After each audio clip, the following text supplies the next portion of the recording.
Okay, if we're lucky, this will be a short video on how to install and use the Auto-Scroll Search extension that I made for Chrome web browsers for Upland.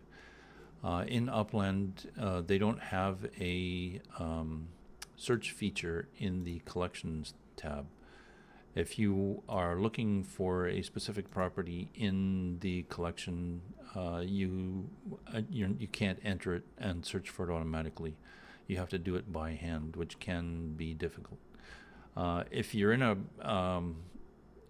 collection that you only have a few properties in, you really won't need to search, because it'll only show you the ones that you can add to the collection. The rest will be grayed out. The reason why this one's grayed out is because I have my collection filled. If I were to turn that one off, you'll see that it's now disabled. So the difficult ones are ones like newbie, where if you want to add the correct property, you have to search through the entire list. And in my case, I've got 1,228 properties, so it takes a bit to select the one that you want, or to find the one that you want. So that's the reason why I created the extension. So if we go to, this is a Chrome browser, it's Brave. Edge is also a Chrome browser, Chrome is a Chrome browser, and so on. If you visit the Chrome web store and search for Upland, it will show you the extensions that are available for Upland. Some of these are not for the game Upland, but the Auto-Scroll Search is.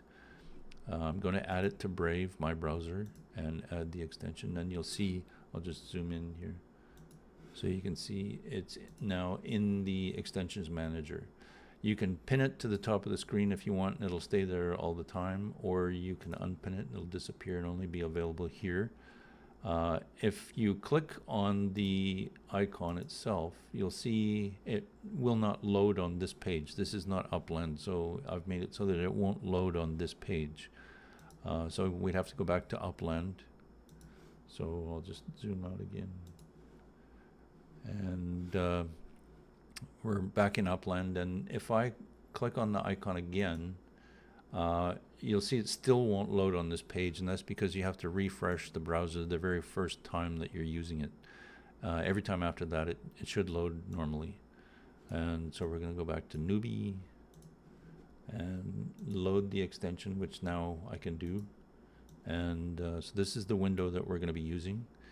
And at the moment, I don't know which property I want to add. And that's why I have a paid membership for UPXLand. In their list, they have an optimizer which will help you choose which properties you want to put into collections to get the best return. This isn't perfect, but it's pretty good. Like, for example, right now it has a bug where it's trying to tell you that you can enter 6 properties into the Western Nomad collection, which is not true. Western Nomad only accepts 3 properties, so that's not going to work. But for the newbie collection, it's telling me I need to load 19,010 Ashurst Lane in Los Angeles. So I'm going to copy that address. You'll see that it's now copied onto the clipboard. And I'm going back to Upland, and I will paste that into this line. Now, Upland has the address split into 2 rows. The top row is the street address, and the bottom row is the city and state. And if I were to search in the primary search term for the entire address, including the state, it's not going to find it.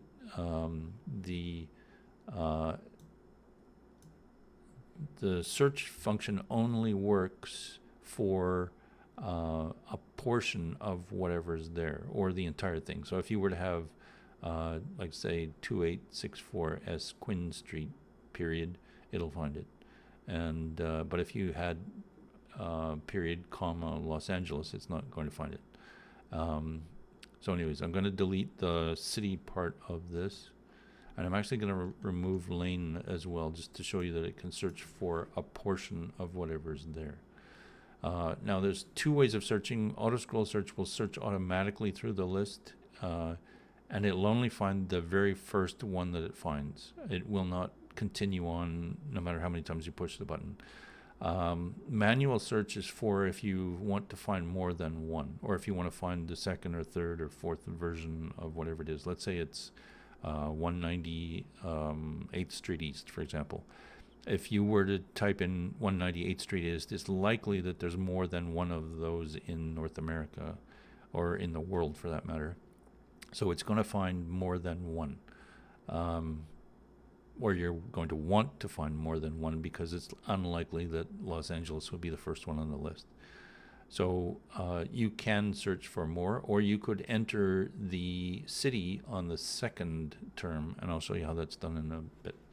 So the other thing I was going to say is that I've added a speed ramp, and what this does is jump. If it's at 3, it'll jump 3 rows at a time. If it's at 6, it'll jump 6 rows at a time, and 9 and 12. Some internet connections and browsers can't handle the faster speeds.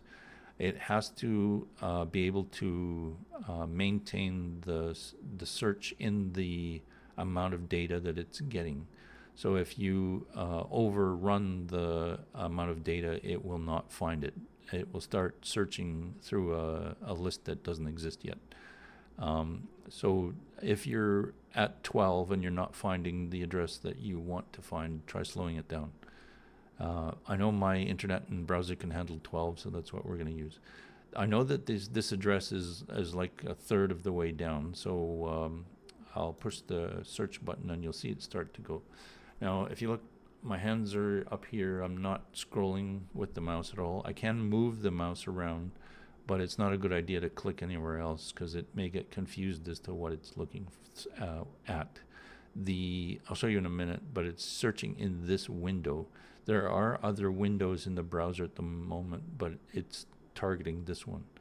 And there you can see it turned the window green and it highlighted the address. So if I push tap to fill, it will now fill that box. If I push the back to the top button, you'll see it scroll all the way back up to the top, and you can see it's now filled with the correct address. If I want to search for this manually, similar way, I'm going to leave the first search term the same and just disable this again.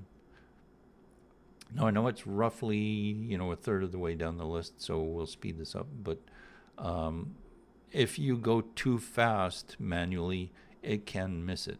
It's again the same problem where if you're going to overrun the amount of data that it's looking at. So manual search, and now I can start scrolling. Now I am using the mouse, and like I said, I know it's a little over a third of the way down, so I'm going to speed through this, and now slow it down.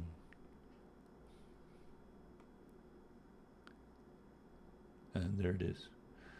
So I can tap to fill this. Now the other problem is that if you go too far, either above or below, the highlight will disappear. The browser is only loading 16 names at a time, or 16 addresses at a time. So if you go past that, it will refresh with a new number of 16 addresses, and this one will no longer be in the list, so it won't be highlighted anymore. So be careful of that. So anyways, I'm going to add that to the list, and now go back to the top, and you'll see that it's there. Now if I clear that, and let's say I want to search for 19, and I do a manual search, it will find all of the 19s that are in the list. You can see there's another one. There's another one. There's a bunch more. So let's say I wanted to find the 19 in Detroit. So I'm going to type in DET here and go back to the top of the page. And then I'm going to manual search again. Oops. It needs to be ready and running. Actually, let's do it an auto search. So it should find the first 19 in Detroit, and there it goes. So same process. So that's pretty much it. The Find List button will show you the list it's searching in. There are many windows on this page. but you need to make sure that it's looking at the correct list. If this is open and it's the one that you're active in, this should be the window that it's searching in. And this is what the highlight will show you. Every time you press this, it'll highlight it for a few seconds so you can see which window you are searching in. Obviously, if there's a glitch and somehow it's not finding the addresses or the addresses aren't scrolling, you may need to reload the browser page and then press find list to make sure that it's actually searching in the right window. I did that because occasionally, for whatever reason, the browser crashes or Upland's not loading the data correctly one way or the other. I'm not sure which it is. But if you press the find list and it's giving you the correct window, then it should work. Again, if it's not finding it, slow it down a little bit. So anyways, the primary window needs to have something in it. If you try searching for just the secondary item or the second row, it won't work. It'll tell you that it needs something in the please enter a primary search term. So that's pretty much it, and thanks for watching. And like I said, hopefully at some point Upland will add a search term or a search feature to this, and you won't need to use my browser extension anymore. So thanks for watching, and good hunting.